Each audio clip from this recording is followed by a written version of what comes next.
మరొక శుక్రవారం పగలు ఈ విధంగా మనం చేరి దేవుని స్తుతించడానికి దేవుడు ఎంతగానో సహాయం దయచేస్తున్నాడు.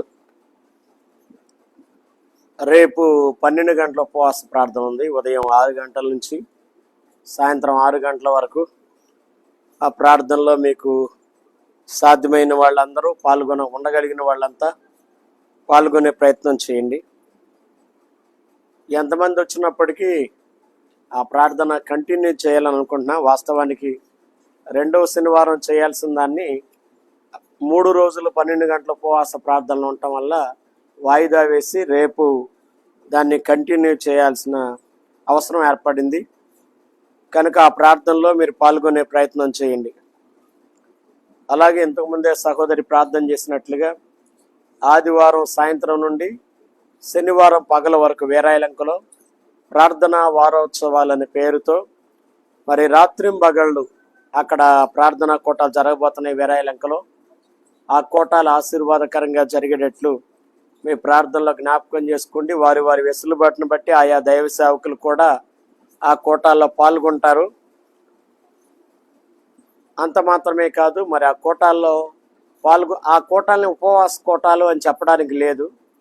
ఎందుకంటే ఉదయం నుండి మధ్యాహ్నం 1:30-2 గంటల వరకు ప్రార్థన జరిగిన తర్వాత ఆ తర్వాత భోజన ఏర్పాట్లు ఉంటాయి. ప్రతిరోజు చర్చి దగ్గర 7 రోజులు లేక ఆదివారం తీసేస్తే 6 రోజులు అక్కడ భోజన కార్యక్రమాలు ఉంటాయి. అందువల్ల వాటిని ఉపవాస కోటాలు అని చెప్పడానికి లేదు. పగటిపూట మాత్రమే ఉంటాయి భోజనాలు, రాత్రికి ఉండవు. పగటిపూట పాల్గొనే వారికి మాత్రం భోజన ఏర్పాటు ఉంటుంది. అంటే రోజుకు ఒక్కసారి భోజన ఏర్పాటు అక్కడ చేస్తున్నాం. ఆ కోటాల్లో ఒకవేళ మీరు రాగలిగితే పాల్గొనగలిగితే పాల్గొనే ప్రయత్నం మీరు చేయండి. దేవుని స్తోత్రం.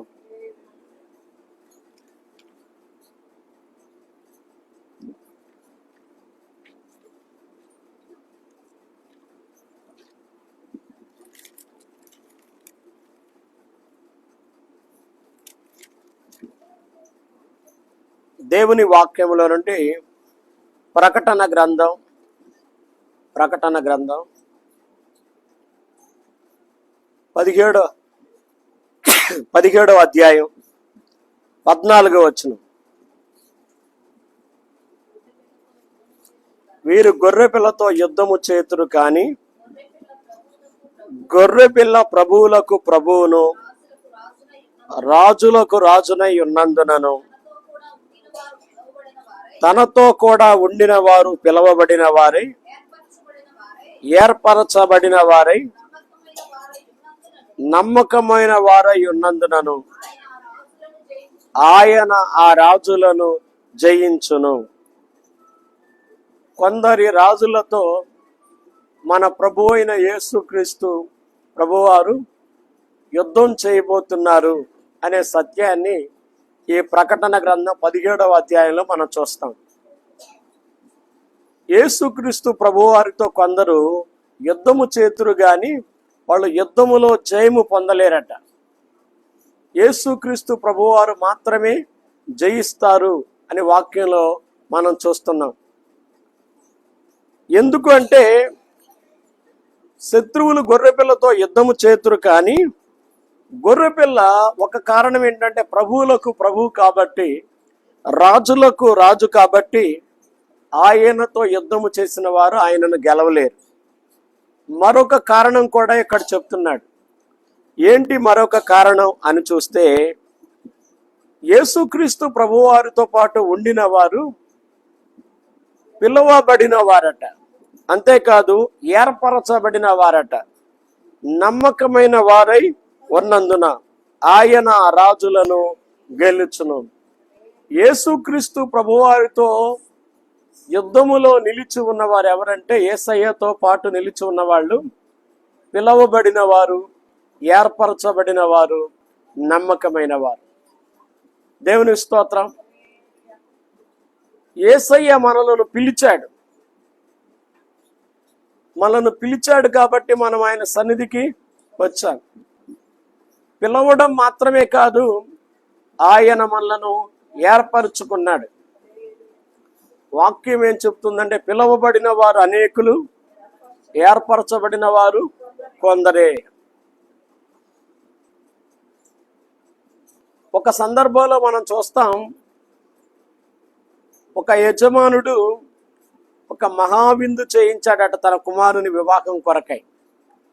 విందు చేయించి విందునకు ప్రముఖులైన వారందరినీ భోజనానికి రమ్మని పిలిచాడట. పిలిస్తే కొందరు ఏమని చెప్పారంటే, ఒకడంట నేను పొలము కొన్నాను, దాన్ని చూడటానికి వెళుతున్నానట. ఒకడేమో 5 జతల ఎడ్లు కొన్నాను, నేను ఆ ఎడ్లను పరీక్షించడానికి వెళుతున్నానట. ఇంకొకడేమో నేను వివాహం చేసుకున్నాను, నేను రాలేను అన్నాడట. అంటే ఎవరికి తోచిన సాకులు వాళ్ళు భోజనానికి రావడానికి సాకులు చెప్పారు. మహారాజు గారు మంచి విందు సిద్ధం చేశాడు. విందునకు రావాలని ప్రతి ఒక్కరిని కూడా పిలిచాడు. అందరినీ పిలిస్తే ఒకడేమో పెండ్లి చేసుకున్నాను రాలేనని, ఒకడేమో ఎడ్లు కొన్నాను వాటిని పరీక్షించడానికి వెళ్తున్నాను రాలేనని, ఒకడేమో పొలము కొన్నాను రాలేను అని అన్నాడు. సాకులు కాకపోతే మరేమిటి? పెండ్లైన వాడు రావడానికి ఉన్న ఇబ్బంది ఏంటి భోజనానికి? పొలం కొనేవాడు ఎవడైనా పొలాన్ని ముందు చూసుకోకుండా పొలాన్ని కొనడు కదా. ఆల్రెడీ పొలాన్ని కొనేసిన తర్వాత రావడానికి ఉన్న ఇబ్బంది ఏంటి? 5 జతల ఎడ్లు కొన్నవాడు ఆల్రెడీ ఎడ్లను పరీక్షిస్తాడు, పరీక్షించిన తర్వాతే కొంటాడు. కానీ కొన్నాను నేను రాలేను అంటాం, అది సరైన కారణం కాదు. అయితే వీరందరూ ఈ కారణాలు చెప్తే యేసయ్యట అంటే ఆ రాజుగారట ఆ పట్టణపు వీధుల్లోనికి, పొదల్లోనికి, కంచెల్లోనికి వెళ్ళి కనబడిన ప్రతి ఒక్కరిని తీసుకొని రమ్మన్నాడట. వెళ్ళి గుడ్డివారినేంటి, మోగవారినేంటి, చెవిటివారినేంటి, ఎవరు కనబడితే వాళ్ళు దారిలో వాళ్ళందరినీ కూడా తీసుకుని వచ్చారట. ఆ సందర్భంలో యేసయ్య చెప్పాడు, పిలువబడిన వారు అనేకులు, ఏర్పరచబడిన వారు కొందరే అని.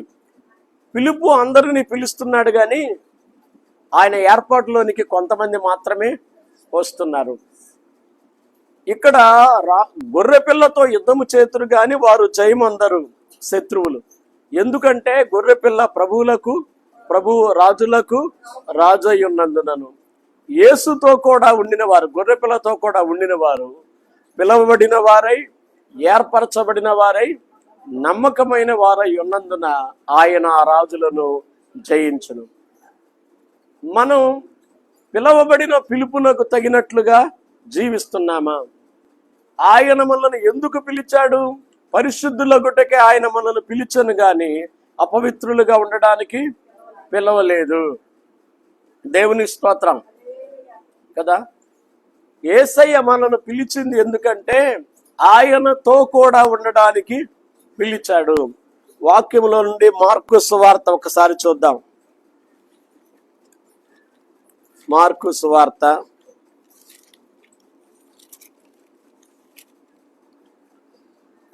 3వ అధ్యాయం 13, 14 వచనాలు.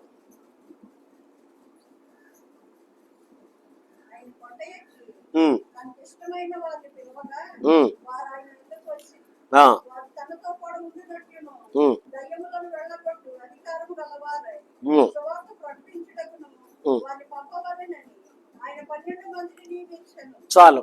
యేసుక్రీస్తు ప్రభువారు మొట్టమొదట 12 మంది శిష్యులను ఏర్పరచుకొని వారిని పిలిచాడు, లేదా వారిని పిలిచి వారిని ఏర్పాటు చేసుకున్నాడు 12 మందిని. ఆయన కొండ ఎక్కి ఎవరిని పిలిచాడు? తనకిష్టమైన వారిని పిలిచాడు. అయితే ఎందుకు పిలిచాడు? పిలవడానికి, ఏం చేయడానికి పిలిచాడంటే మొట్టమొదటి కారణం వారు తనతో కూడా ఉండునట్లు, టు బీ విత్ హిమ్, ఆయనతో కూడా ఉండుట. దేవుని స్తోత్రం. యేసుతో కూడా ఉంటే ఏం జరుగుతుంది అనంటే, యేసుతో కూడా ఉంటే యేసయ్య మనసు మనకు వస్తుంది. యేసుతో కూడా ఉంటే నశించిపోతున్న ఆత్మల పట్ల యేసయ్యకున్న భారం మనకి వస్తుంది. యేసయ్యతో కూడా ఉంటే, శరీరధారిగా ఉండగా యేసయ్య ఏ విధమైన ప్రార్థనా జీవితాన్ని కలిగి ఉన్నాడో ఆ విధమైన ప్రార్థనా జీవితం మనకి వస్తుంది. యేసయ్యతో కూడా ఉంటే యేసయ్య ఎంత తగ్గించుకున్నాడో ఆ తగ్గింపు మన జీవితాల్లో వస్తుంది. ఆయన దేవుడై ఉండి మనుషుల కాళ్ళు కడిగేటంతగా, పాదములు కడిగేటంతగా ఆయన తను తాను తగ్గించుకున్నాడు. మనలో తగ్గింపు రావటం లేదంటే మనం యేసయ్యతో కూడా ఉండటం లేదని. మనలో ఇంకా సరైన ప్రార్థన రావటం లేదంటే మనం యేసుతో కూడా ఉండడం లేదని. నశించిపోతున్న ఆత్మల పట్ల భారం మనకి రావడం లేదంటే యేసయ్య హృదయం మనకి ఇంకా అర్థం కాలేదని, యేసయ్య భారం మనం పంచుకోలేకపోతున్నామని. యేసయ్యతో ఉంటే వచ్చేది ఏంటంటే యేసయ్యలో ఉన్న క్షమించే గుణం. తన నిలువున తన ప్రాణం తీస్తున్న వారిని కూడా తండ్రి వీరేమి చేయుచున్నారో వీరెరగరు గనక వీరిని క్షమించమన్నాడు. చిన్న మాట అన్న వాళ్ళకే రోజులు గుంజుకునే క్రైస్తవులు ఉన్నారు. ఎదుటి వాళ్ళు మాట్లాడింది తప్పే, ఒప్పు మాట్లాడారని నేను అంటలేదు. మారు మనసు లేని వాళ్ళు, దైవ భయం లేని వాళ్ళు, లోకానుసారంగా బ్రతికే వాళ్ళు, నిజదేవుడు తన జీవితంలో లేని వారు ఇష్టానుసారంగా మాట్లాడతారు. సాతాను కంట్రోల్లో ఉన్నవాళ్ళు ఏ మాట పడితే ఆ మాట మాట్లాడతారు. క్రీస్తుని ఎరిగామనుకుంటున్న మనం యేసుతో పాటు ఉంటున్నాము, యేసయ్య చేత పిలువబడ్డాము, యేసయ్య చేత ఏర్పరచబడ్డామని మనం ఎవరో సాతాను ప్రేరేపితులై ఒక మాట మనల్ని అనకూడని మాట అంటే, మనల్ని గురించి చెప్పకూడని విషయం ఏదో చెప్తే, మన మీద నిందలు మోపితే అది పట్టుకుని పదే రాత్రి పగలు వ్యసన పడుతున్నామంటే ఇంకా యేసయ్య మనసేంటో మనకి తెలియలేదు. యేసయ్య క్షమించే హృదయం, ఎటువంటి హృదయాన్ని యేసయ్య కలిగి ఉన్నాడో ఆ హృదయాన్ని మనం పొందలేకపోయామని అర్థం. కనుక యేసయ్యతో పాటు ఉన్న వాళ్ళకి యేసయ్య ఆలోచనలు తెలుస్తాయి. యేసయ్యతో ఉంటే యేసయ్య చిత్తం తెలుస్తుంది. దేవునికి స్తోత్రం. ఒకానొక సందర్భంలో యేసుతో కూడా ఉన్న ఇద్దరు శిష్యులు, అంటే శిష్యులంతా వెళ్ళారు, ఒక గ్రామానికి వెళ్ళారు. ఆ గ్రామస్తులట యేసయ్యను చేర్చుకోలేదట. యేసయ్యను మా గ్రామంలోనికి రావద్దు, వెళ్ళిపోమన్నారట. వెంటనే ఇద్దరు శిష్యులు ఏలియా ఎలా చేశాడో అలాగూ వీరు నిన్ను చేర్చుకోలేదు కాబట్టి ఆకాశం నుండి అగ్నిని పంపించి వీరందరినీ కాల్చివేద్దామా అని యేసయ్యను అడిగారట. వారికి యేసయ్య ఒక పేరు పెట్టాడు. వారికి బోయనెర్గేసు అని పేరు పెట్టాడు. బోయనెర్గేసు అంటే ఉరిమేడి వారు అని అర్థం. ఉరిమేడి వారు మరెవరో కాదు, యేసయ్యకు ప్రియమైన శిష్యుడైన యోహాను మరియు అతని సహోదరుడైన యాకోబు. ఒకప్పుడు వీరు చాలా కోపదారులుగా మనకు కనబడతారు. కేవలం యేసయ్యను చేర్చుకోలేదు అనే ఒక్క కారణానికి వారందరినీ కాల్చిపడేద్దాం, ఏలియాలాగా ఆజ్ఞాపిస్తే అగ్ని దిగి వస్తుంది కదా ఆకాశం నుండి అని మాట్లాడారు. యేసయ్య ఆ సందర్భంలో వారిద్దరిని గద్దించాడట. మీరు నాతో కూడా ఉంటున్నారు కదా, నాతో కూడా తిరుగుతున్నారు కదా, నా మనసు ఏంటో మీకు ఇంకా తెలియలేదు. నేను ఆత్మలను నశింప చేయడానికి రాలేదు, ఆత్మలను రక్షించడానికే వచ్చాను. మీరెట్టి ఆత్మ కలవారో మీకు ఇంకా తెలియటం లేదు. నేను ఆత్మలను రక్షించడానికి వచ్చాను కానీ ఆత్మలను నాశనం చేయడానికి రాలేదు అని యేసయ్య చెప్పాడు. అంటే యేసయ్యతో ఉన్న శిష్యులు ఇద్దరికి యేసయ్య మనసేంటో తెలియలేదు. దేవుని స్తోత్రం కదా. ప్రభువు మనస్సును ఎరిగి ఆయనకు బోధించగలవాడెవడు అని వాక్యంలో ఉంది కదా. ఆయనకు బోధించేటంత గొప్పవాళ్ళం కాకపోవచ్చు కానీ ఆయన మనసు ఎంతో అంతో తెలుసుకుని ఆయన చిత్తానుసారంగా మనం ప్రవర్తించే వాళ్ళమై ఉండాలి. దేవునికి స్తోత్రం, హల్లెలూయా. కనుక 12 మందిని తనకిష్టమైన వారిని ఆయన పిలిచాడంట. ఎందుకు పిలిచాడంటే మొదటి కారణం వారు తనతో కూడా ఉండునట్లు. ఆయన పిలిచిన కారణం నువ్వేదేదో చేసేమని కాదు. ఫస్ట్ ఒక విశ్వాసైనా ఒక సేవకుడైనా యేసయ్య చేత పిలువబడితే మొదట యేసుతో కూడా ఉండడం మనం నేర్చుకోవాలి. ఆయనతో కూడా ఉండడం అంటే ఆయన పాదాల దగ్గర కూర్చుని మగ్దలేనే మరియవలే ఆయన చెప్పే మాటలు వినడం, ఆయన వాక్యాన్ని చదవడం, ఆయన మనతో ఏం మాట్లాడుతున్నాడో అది వాక్యంలో నుండి కావచ్చు, దర్శనంలో నుండి కావచ్చు, స్వరం ద్వారా కావచ్చు, దేవుడు ఏం మాట్లాడుతున్నాడో మనం తెలుసుకోవడం కదా. మనం ఎవరితో ఉంటే వాళ్ళు అర్థమవుతారు. ఒకరితో స్నేహం చేస్తున్నామంటే వాళ్ళు ఎంతో కొంత మనకి అర్థమవుతారు. కొన్నిసార్లు స్నేహం చేసేటప్పుడు వాళ్ళ దగ్గర నేర్చుకోదగిన విషయాలు ఉంటాయి, నేర్చుకోకూడని విషయాలు ఉంటాయి. స్నేహితులు అన్నమాట నిజమే, కానీ స్నేహితుల్లో అన్ని నేర్చుకునే గుణాలు ఉంటాయని అనటానికి లేదు. ఎదుటి వాళ్ళైనా సరే మనతో స్నేహం చేస్తారంటే మనలో వాళ్ళు మంచి మనస్తత్వం కలిగిన వారు అయితే నేర్చుకోగలిగిన మంచి గుణాలు ఏమంటే మన దగ్గర తీసుకుంటారు. మన దగ్గర నేర్చుకోకూడని అలవాట్లు ఏమన్నా వాళ్ళకి కనబడ్డాయంటే వాటిని మాత్రం వాళ్ళు తమ దరిదాపులకి రానివ్వరు. ఇది సాధారణంగా లోకంలో జరుగుతుంది. ఎవరితో స్నేహం చేస్తున్నట్టు స్నేహం చేసే వాళ్ళందరి బుద్ధులు మనం తీసుకునే ప్రయత్నం చెయ్యం. నచ్చిన విషయాలు ఏమైనా ఉంటే నేర్చుకుంటా, వాటిని మనం కూడా అవి మంచివి అనుకుంటే మనం కూడా చేసే ప్రయత్నం చేస్తాం. నచ్చనివి ఏమైనా ఉంటే వాళ్ళు మాట వినే వాళ్ళైతే వాళ్ళను సరిదిద్దడానికి ప్రయత్నం చేస్తాం. చూడండి, లేదు వాళ్ళు కూడా సరి చేసుకోవాలనుకున్నప్పుడు ఆ వాళ్ళకున్న అలవాట్లు కానీ వాళ్ళ పద్ధతులు కానీ మనం వాటిని మనలోనికి తీసుకునే ప్రయత్నం మనం ఎన్నడూ కూడా చెయ్యం. యేసయ్యతో స్నేహం చేస్తున్నామంటే ఇప్పుడు ఆ మరియ యేసయ్య పాదాల దగ్గర కూర్చుని కరువు తీరా యేసయ్య చెప్పిన మాటలన్నీ వింది. ఇలాంటి అవకాశం మరొకసారి నాకు వస్తుందో రాదో అనుకుని యేసయ్య పాదాల దగ్గర తిరిగి కూర్చుని వింది. అది ఆమె యొద్ద నుండి తీసివేయబడదు, మరియ ఉత్తమమైన దానిని ఏర్పరచుకుంది అని మగ్దలేని మరియతో యేసయ్య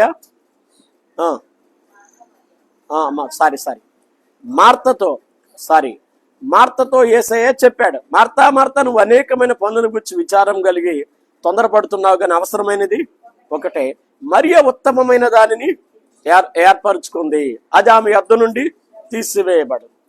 నీవు చూడండి, నన్ను పిలిచావు కానీ నా మాటలు వినాలనే ఆలోచన లేదు. ఎంతసేపు నీ మాటలు నేను వినాలనుకుంటున్నావు, కానీ ఎంతసేపు నువ్వేం చేస్తున్నావో నేను అది చూడాలి, నువ్వు ఇచ్చే ఆతిథ్యం నేను స్వీకరించాలి, ఈ ఆలోచన ఉంది. కానీ నీ ఇంటికి వచ్చిన నా మనసు ఏంటో నీకు తెలీదు. దారిని పోతున్నా నన్ను ఇంటికి ఆహ్వానించావు, మంచిదే. ఆహ్వానించినప్పుడు నా ఇష్టాలేంటో నీవు తెలుసుకోవాలి. కానీ ఆ ప్రయత్నం ఏమీ చేయలేదు. నన్ను కూర్చోబెట్టావు, నీ పనుల్లో నువ్వు పడిపోయావు, నీ శక్తికి మించిన పనులు పెట్టుకున్నావు, వాటిల్లో తొందరపడిపోతున్నావు. మళ్ళా తీరా వచ్చి నువ్వు నాతో అంటావు, నా సహోదరి నన్ను విడిచిపెట్టినందువల్ల నీకు చింత లేదా అంటావు కదా. మరియ ఏమో నేను వచ్చినది మొదలుకొని నా పాదాల దగ్గర కూర్చుని నా చిత్తమేదో నా ఇష్టమేదో తెలుసుకుని వాటిని నేర్చుకునే ప్రయత్నం చేస్తుంది. కనుక మనం యేసయ్య కోసం ఏదేదో చేసేద్దాం అనే ఆదుర్దా కన్నా ముందు యేసయ్యతో సహవాసం చేయడం మనం నేర్చుకోవాలి. ఆయన పాదాల దగ్గర కూర్చోవడం మనం నేర్చుకోవాలి. ఈ రోజుల్లో యేసయ్య పాదాల దగ్గర కూర్చునే వాళ్ళు లేరు. ఎవరికి వాళ్ళు యేసయ్య కోసం ఏదేదో చేస్తామనే వాళ్ళు ఉన్నారు, కానీ అసలు యేసయ్య మనసు ఏంటో ఆలోచన లేదు. మార్త వలే విస్తారమైన పని అది కూడా యేసయ్య కోసమే అన్నట్టు చేస్తున్నామే. మార్త కూడా తన కోసం చేస్తుందా అంటే తన కోసం కాదు. ఎవరి కోసం చేసే ప్రయత్నం అదంతా? యేసయ్యను ప్లీజ్ చేయాలనుకుంటుంది. అంటే ఆమె వండిన వంటలతో యేసయ్యను ప్లీజ్ చేయాలనే ప్రయత్నం చేస్తుంది. అతిథి మర్యాదలు ఏవో విస్తారంగా చేస్తే యేసయ్య ఆనందపడిపోతాడు అనుకుంటుంది, కానీ యేసయ్యకు వాటి మీద మనసే లేదు. దేవునికి స్తోత్రం. యేసయ్య మనసేమిటో తెలుసుకున్న మరియ యేసు చెప్పిన మాటలన్నీ కూడా తనివి తీరా వింది. మనం కూడా యేసయ్య పాదాల దగ్గర కూర్చునే వాళ్ళంగా ఉండాలి. శిష్యులను పిలిచినప్పుడంట మొదటి కారణం వారు తనతో కూడా ఉండునట్లు. దేవునికి స్తోత్రం. ఏం చేయాలంట? మనం ఆయనతో కూడా ఉండాలి. ఆయనతో కూడా ఉంటే ఏమవుద్ది? యేసుతో కూడా ఉంటే ఏమవుద్ది? ఆయన ఆలోచనలు మనకి తెలుస్తాయి. 106వ కీర్తన 12వ వచనం చూడండి. 106వ కీర్తన 12వ వచనం.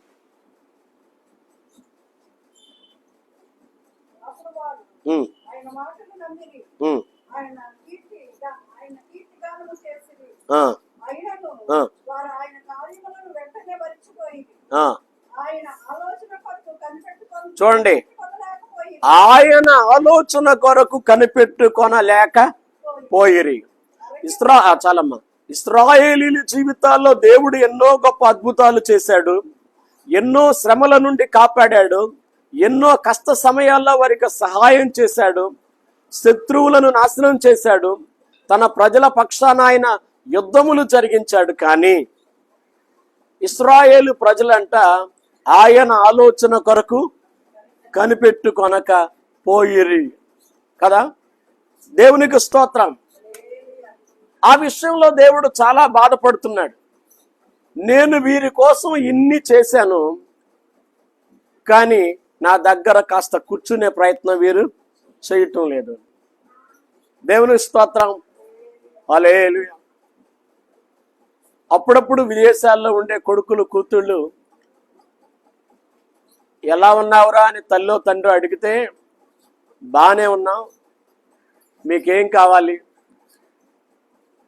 ఇంకేమన్నా కావాలా, ఇంకొక $500 ఏమన్నా ఎక్స్ట్రా పంపమంటారా, ఇంకొక $200 ఏమన్నా పంపమంటారా, మీకు కావాల్సిన ఇంకేమన్నా ఆర్డర్ చేయమంటారా ఆన్లైన్లో, ఏం కావాలంటే అవి అక్కడుండి బుక్ చేసినా ఇంటికి తెచ్చి ఇచ్చి వెళ్తారు. అంటే అవేమీ నాకు వద్దురా, కొంచెం వచ్చి నువ్వు నన్ను ఒక్కసారి వచ్చి చూసి వెళ్ళొచ్చు కదా, ఒక్క 2 రోజులు, ఒక్క వారం నాతో ఉండి వెళ్ళొచ్చు కదా. చాలా నెలలు అవుతుంది నిన్ను చూసి, చాలా సంవత్సరాలు అవుతుంది నిన్ను చూసి, నాకు నువ్వు ఇస్తానన్న డబ్బులతో నాకేం పని లేదు. నువ్వు ఇప్పుడు వెండి బంగారాలు కొన్ని ఎదురు పెట్టినా వాటిని ధరించుకుని ఆనందపడే వయసు కాదు. తర్వాత నువ్వు ఏమిచ్చినా దాన్ని తిరిగి తిని అరాయించుకునే శక్తి కూడా నా దగ్గర లేదు. నువ్వు పెట్టే తిండి అక్కర్లేదు, నువ్వు ఇచ్చే డబ్బులు నేనేం చేసుకోను, నువ్వు ఇచ్చే డబ్బులతో కూడా నాకు ఇక్కడ పని లేదు. ఇప్పుడు కొంతమంది పెద్దోళ్ళు ఉంటారు, ఎంప్లాయీస్, వాళ్ళు రిటైర్డ్ ఎంప్లాయీస్, వాళ్ళకి పెన్షన్ వస్తూ ఉంటుంది, వాళ్ళు చనిపోయే వరకు వస్తూనే ఉంటుంది కదా, వాళ్ళ పెన్షన్ డబ్బులే వాళ్ళకి చాలు. నువ్వు పంపే లక్షలు నాకెందుకు, నువ్వు 50,000 లక్షలు పంపితే నీ డబ్బులతో నాకేం పని లేదు. నువ్వు పంపే ఏదన్నా తినుబండారా ఏమన్నా నువ్వు ఆర్డర్ చేస్తానంటే వాటిని తిని అరిగించుకునే ఆరోగ్యం కూడా నా దగ్గర లేదు. కానీ నా ప్రాణం ఏం కోరుకుంటుందంటే నిన్ను చూడాలని కోరుకుంటాను, నీతో కొంత సమయం గడపాలని కోరుకుంటుంది. అబ్బాయి అది మాత్రం కుదరదు, అది రావడం కుదరదు. ఇప్పుడు రావడం, నీకేం కావాలో చెప్పు, నీకేం కావాలంటే అది పంపిస్తాను, లేదా అది కొంటాను, కానీ నీతో ఉండడం మాత్రం కుదరదు అనే జనరేషన్ ఇది. చివరికి ఆ తల్లిదండ్రులే పాపం, వాళ్ళ తిప్పలు వాడేలే, వాళ్ళ బాధలు వాడేలే, తప్పదేక ఈ జీవితం అని అనుకుని, అట్లాగే వాళ్ళని అనుకుని కూడా ఏముంటలే ప్రయోజనం, వాళ్ళ ఇబ్బందులు ఏంటో అనుకుని తమ జీవితాన్ని వెళ్ళబుచ్చుతున్న పరిస్థితిలో చాలా మంది ఉన్నారు. వాళ్ళు ఏం కోరుకుంటున్నారు, తమ కూతురుతో ఉండాలని, తమ కొడుకుతో ఉండాలని, కొడుకు కోడలతో కాస్త సమయం ఈ శేష జీవితంలో కొద్ది దినాలు వాళ్ళతో గడపాలని. కొన్నిసార్లు చూడాలనుకుంటూనే చూడకుండానే వాళ్ళతో కొంచెం సమయం గడపాలనుకుంటూనే సమయం గడపకుండానే ఈ లోకయాత్రను ముగిస్తున్న పరిస్థితి. దేవునికి స్తోత్రం. యేసయ్య ఎందుకు వాళ్ళని పిలిచాడంటే, వచ్చిన వెంటనే మీరు పరిగెత్తండి, స్వార్థ ప్రకటించండి, దయ్యాలు వెళ్ళగొట్టండి, రోగాలను బాగు చేయండి అని చెప్పడానికి కాదు. వచ్చిన వాళ్ళు ముందు తనతో కూడా ఉండాలి, తనతో కూడా ఉండునట్లును, టు బీ విత్ హిమ్, ఆయనతో కూడా ఉండుట, ఆయనతో కూడా ఉండాలి. మనం ప్రతిరోజు యేసయ్య పాదాల దగ్గర కొంత సమయం గడపడం మనం నేర్చుకోవాలి. నేను లేచి తినా నీ పాదముల యొద్ద కూర్చుందు అని భక్తుడు మాట్లాడుతున్నాడు. దావీదు అంటాడు, ఉదయమున నా కంఠస్వరము నీకు వినబడును, నా ప్రార్థనని సన్నిధిని సిద్ధము చేసి కాచి ఉందును, వేకువనే నిన్ను వెతుకుదును, నీ బలమును నీ ప్రభావమును చూడవలనని నేనెంతో ఆశతో ఉన్నాను. నేను జీవితంలో ప్రభు పాదాల దగ్గర గడిపే సమయం ఎంతవరకు మనం ఆయనతో కూడా గడపగలుగుతున్నాం, ఎంతవరకు మనసు విప్పి ఆయనతో కూడా మాట్లాడగలుగుతున్నాం. మన జీవితంలో ఏమైనా ఫెయిల్యూర్స్ ఉంటే ఆ ఫెయిల్యూర్స్ని మన పరమ తండ్రి దగ్గర దాచుకోకుండా, ప్రభువా ఇంకా నా మాటలు తడబడుతున్నాయి, ఇంకా అక్కడక్కడ పొరపాట్లు నా మాటల్లో దొర్లుతున్నాయి, అక్కడక్కడ నా చూపుల్లో ఇంకా ఎక్కడో ఈర్ష్తో అసూయతో కూడిన చూపులు నాలో వస్తున్నాయి, లేదా ఏదో రాకూడని చూపులు నాలో ఇంకా వస్తున్నాయి, నాయన నా చూపులు సరిచేయి, నా ఆలోచనలో కూడా పనికిరాని ఆలోచనలు వస్తున్నాయి, ఇంకా ఆ ఆలోచనలు చెరపట్టి ప్రభువుకి ఉన్నది ఉన్నట్లుగా చెప్పగలుగుతున్నామా? వినకూడని మాటలు వింటున్నాం దేవా, చూడకూడని వాటిని చూస్తున్నామయ్యా. అలా చూడకుండా సంపూర్ణంగా నీలాగా నన్ను పరిశుద్ధపరచు నాయన.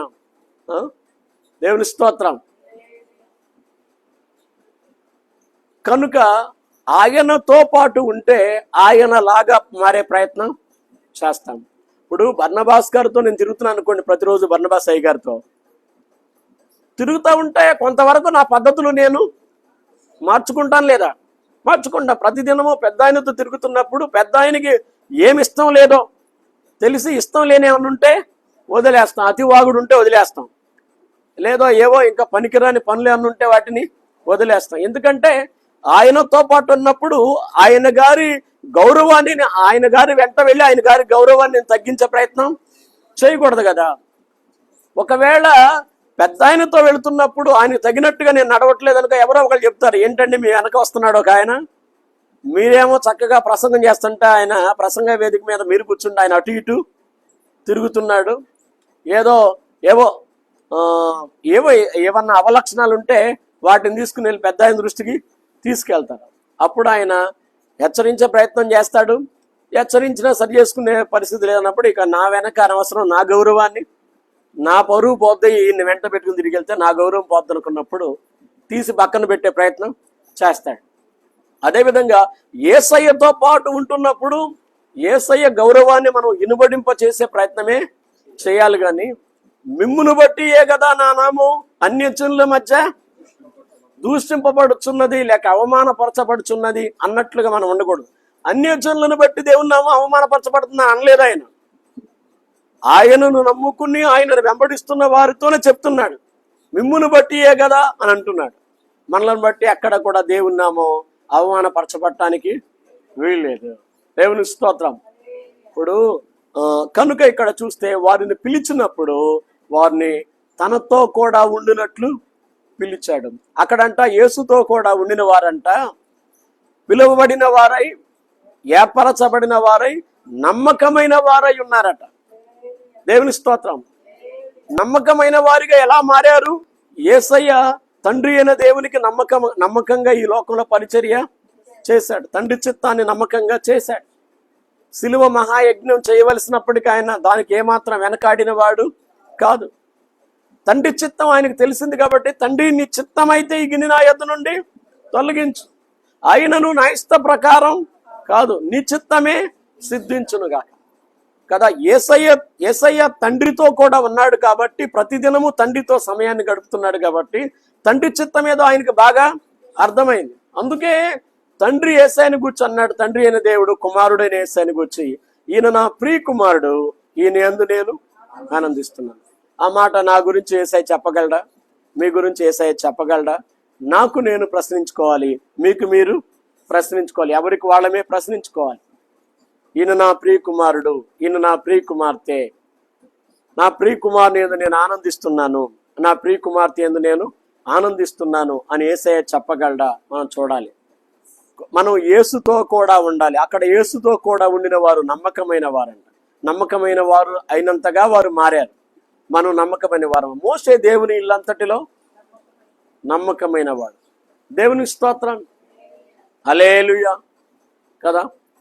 ఇప్పుడు నమ్మకస్తులు అనుకున్న వాళ్ళకి ఇల్లంతా వదిలేస్తాం, ఎందుకంటే మనం ఏం భయపడాల్సిన అవసరమే లేదనుకుంటాం కదా.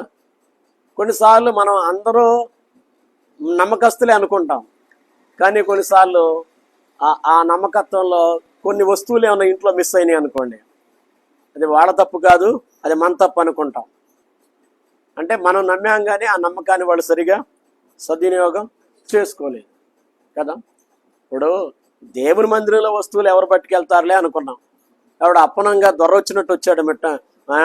వర్షం పడుతున్న పగలే వర్షం పడుతున్న వేళ 3:30-4 గంటలకు వచ్చాడు. పక్కన ఫంక్షన్ జరుగుతున్న ఫంక్షన్ చుట్టం వచ్చినట్టు వచ్చాడేమో. బండి తిన్నగా పెట్టాడు, లోపలికి వచ్చాడు, విలువైన వస్తువులు కాస్త పట్టుకుపోయాడు.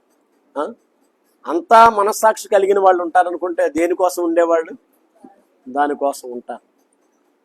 ఇది చాలా దారుణమైన విషయం కదా. దేవునికి స్తోత్రం. హల్లెలూయా. నేను అంటున్నాను, మనము ఆయనకు నమ్మకమైన వారికి ఉండాలి. మోషే దేవుని ఇల్లంతటిలో నమ్మకమైన వాడు. మోషే భూమి మీద మిక్కిలి సాత్వికుడు అని చెప్పాడు. మోషే దేవుని ఇల్లంతటా నమ్మకమైన వాడిగా ఎలా మారాడు అని అంటే, మోషే దేవునితో కూడా ఉండుట మోషేకి బాగా తెలుసు. ప్రత్యక్ష గుడారం ఇశ్రాయేలీల గుడారాల మధ్యలో ఉంది. గుడారానికి 4 వైపులా మధ్యలో దేవుని గుడారం ఉంటే ఆ గుడారానికి అభిముఖంగా ఆ గుడారం ఎదురుగా అన్ని గోత్రాలు, అటు 3 గోత్రాలు, అటు 3 గోత్రాలు, అటు 3 గోత్రాలు ఉన్న గోత్రాల గుడారాలన్నీ మొఖాలు ఎటువైపు ఉన్నాయి? ప్రత్యక్ష గుడారం వైపు ఉంది. ప్రత్యక్ష గుడారంలోనికి దేవుడు దిగి వచ్చినప్పుడంట షకీనా మేఘం కనబడిందంట. మేఘం గుడారం మీదకి వచ్చిందంటే దేవుడు గుడారంలోనికి వచ్చాడని అర్థం. అప్పుడు మోషే వెళ్ళాడు గుడారంలోనికి. యెహోషువ కూడా లోపల ప్రవేశించే ప్రయత్నం చేయలేదు, గుడారం బయటే ఉన్నాడు. మోషే లోపలికి వెళ్ళి దేవునితో మాట్లాడుతూ ఉన్నాడట. అంటే దేవునితో కూడా మోషే ఉన్నాడు. దేవునితో కూడా ఆ సమయాన్ని మోషే గడుపుతున్నప్పుడు దేవుడేంటి, దేవుని చిత్తం ఏంటి మోషేకి అర్థమైంది. అంతేకాదు సీనాయి పర్వతం మీద 40 రాత్రింబగళ్ళు కూర్చున్నప్పుడు దేవుని హృదయం ఏంటి, దేవుని చిత్తం ఏంటి మోషేకి అర్థమైంది. 10 ఆజ్ఞలు దేవుడిచ్చాడు. 40 రాత్రింబగళ్ళు అన్నపానాలు లేకుండా కూర్చున్నప్పుడు ఆ 10 ఆజ్ఞల పలకను తీసుకుని మోషే వచ్చాడు. అఫ్ కోర్స్ మొదటిసారి పగలగొట్టాడు, మరలా వెళ్ళాడు, మరలా తెచ్చి ఇచ్చాడు, అది వేరే సంగతి. దేవుని స్తోత్రం. కనుక ప్రియులారా, మనం ఆయనతో కూడా ఉంటున్నామా ఆలోచన చేయాలి కదా. కొన్నిసార్లు తల్లిదండ్రుల కోసం ఏదేదో చేస్తున్నాం అనుకోండి పిల్లలు అనుకుంటారు, కానీ వాళ్ళ మనసులో మాట ఏంటో తెలుసుకునే ప్రయత్నం చేయరు. అన్ని అమ్మ కోసమే కదా, అన్ని నాన్న కోసమే కదా అని అనుకుంటారు, కానీ అసలు అమ్మ ఏం కోరుకుంటుందో నాన్న ఏం కోరుకుంటుందో గ్రహించలేని స్థితిలో ఉంటారు. వాళ్ళు చేసేవన్నీ అమ్మకి ఇష్టమే నాన్నకి ఇష్టమే అనుకుంటారు. వాళ్ళు అమ్మ కోసం ఇంతగా చేస్తున్నాను, నాన్న కోసం ఇంతగా చేస్తున్నాను అనుకుంటారు, కానీ అసలు వాళ్ళ మనసులో మాట ఏంటో తెలుసుకునే ప్రయత్నం చేయరు. అలాగే పరమ తండ్రి చిత్తం తెలుసుకోలేని స్థితిలో మనం ఏమైనా ఉంటున్నామేమో ఆలోచన చేయండి. ఒకసారి యేసయ్యతో కూడా ఉన్నందువల్ల వారికి ఏం జరిగింది అని అంటే అపోస్తులుల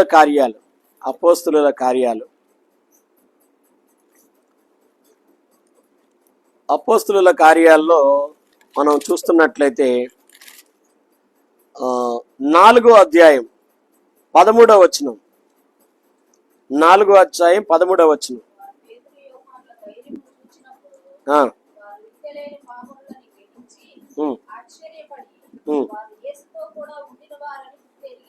ఏమని గుర్తెరిగారంట?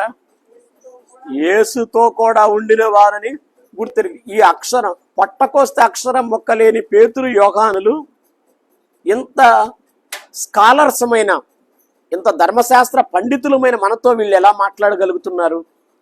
పరిసయ్యులు శాస్త్రులమైన సద్దూకాయలమైన మనతో, అధికారులమైన మనతో వీళ్ళు ఇంత ధైర్యంగా ఎలా మాట్లాడగలుగుతున్నారు? ఏమి డిగ్రీలు వీళ్ళకు ఉన్నాయి? ఏమి థియాలజికల్ స్టడీస్ వీరు చేశారు అని చూస్తే వాళ్ళు జీరో. వాళ్ళు విద్య లేని పామరులు ఎంతో విద్య అభ్యసించిన వారితో తర్కించి వారిని గెలవగలుగుతున్నారు. విద్య కలిగిన వారి నోర్లు మూయించగలుగుతున్నారు. ఇంత నాలెడ్జ్ వీళ్ళకి ఎక్కడి నుండి వచ్చింది అని ఆలోచన చేస్తే వారు విద్య లేని పామరులని గ్రహించి ఆశ్చర్యపడి వారు యేసుతో కూడా ఉండిన వారని గుర్తెరిగిరి. అది వాళ్ళ ఆధిక్యత ఏంటంట, వాళ్ళ డిగ్రీ ఏంటంట? యేసుతో కూడా ఉండడమే. దేవుని స్తోత్రం. వీళ్ళు సామాన్యులు కాదు, వీళ్ళు 3.5 సంవత్సరాలు యేసుతో కూడా ఉండడం వల్ల వీరికి అపారమైన అనుభవం వచ్చింది, వీరికి ధర్మశాస్త్ర పాండిత్యం వచ్చింది, వీరికి పరిశుద్ధాత్మ శక్తి ఉంది. అందుకే ఏమైనా వీరు చేయగలుగుతున్నారు. దేవుని స్తోత్రం. వాళ్ళు ఆశ్చర్యపోయారంట. వాళ్ళు యేసుతో పాటు ఉన్న ధైర్యం ఏంటంటే, మేము కన్న వాటిని విన్న వాటిని చెప్పకుండా ఉండలేం. బల్ల గుద్దినట్టు చెప్పారు, ఈ నామం వల్లనే రక్షణ పొందవలని, కానీ ఆకాశం క్రింద ఇవ్వబడిన మరి ఏ నామం నా రక్షణ లేదు అని చెప్పేశారు. అన్ని నామాల కంటే పైనామం ఆయిందని చెప్పారు. అంత మాత్రమే కాదు, 1 రాజుల గ్రంథం 18వ అధ్యాయం 1వ వచనం. 1 రాజుల గ్రంథం 18వ అధ్యాయం 1 నుంచి.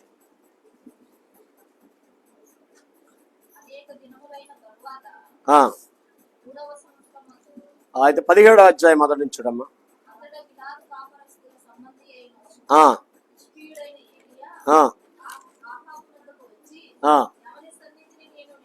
ఎవని సన్నిధిని నేను నిలిచి ఉన్నాను? ఇశ్రాయేలు దేవుడైన ఆ యెహోవా జీవము తోడు. చాలు, దేవుని స్తోత్రం. ఇక్కడ ఏలియా యొక్క డిగ్రీ, ఏలియా యొక్క డెసిగ్నేషన్ ఏమిటి అంటే మొదటి రాజుల గ్రంథం 17వ అధ్యాయంలో ఏలియా తను ఎవరో పరిచయం చేసుకోవడానికి అహాబుతో, ఎవని సన్నిధిలో నేను నిలిచి ఉన్నాను ఆ యెహోవా జీవంతో. తన డిగ్రీ ఏంటంట? ఆయన సన్నిధిలో నిలిచి, అదే నా డిగ్రీ, అదే నా హోదా, అదే నా డెసిగ్నేషన్. దేవుని స్తోత్రం. నేను ఇంత ధైర్యంగా ఏం చెప్తున్నానంటే, నేను ఎవరి సన్నిధిలో నిలిచి ఉంటున్నానో ఆ బ్రతికి ఉన్న యెహోవా దేవుడు పేరట నేను చెప్తున్నాను. దేవుని స్తోత్రం. ఇదే మాటను ఆ తర్వాత ఎలీషా కూడా తన మాటల్లో వాడాడు. ఎవరి సన్నిధిలో నేను నిలిచి ఉన్నాననే మాట తన గురువు గారు వాడిన పదాన్ని ఎలీషా కూడా వాడాడు. కనుక ప్రియులారా, మన ఆధిక్యత ఏంటంటే మనం ఆయన సన్నిధిలో ఉంటే అదే మనకి ఆధిక్యత. దేవునికి స్తోత్రం. కొన్నిసార్లు దేవుని కోసం మనం ఇరగబడి ఏమీ చేయలేకపోవచ్చేమో, కానీ ఆయనతో ఉండగలిగితే అదే మనకున్న గొప్ప ఆధిక్యత. యేసుతో ఉంటే యేసు రూపం మనలో ఏర్పడుతుంది.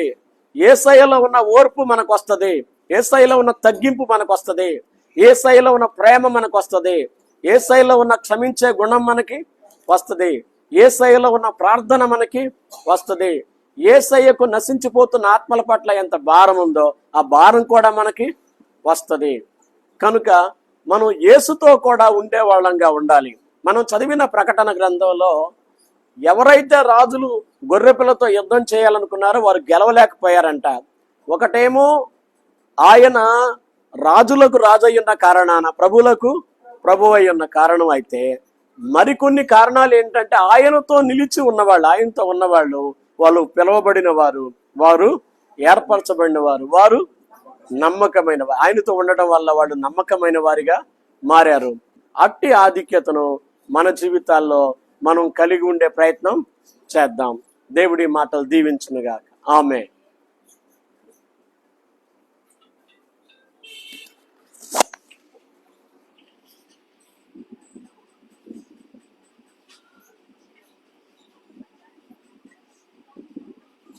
ఏంటబ్బా జ్వరం తగ్గలేదా?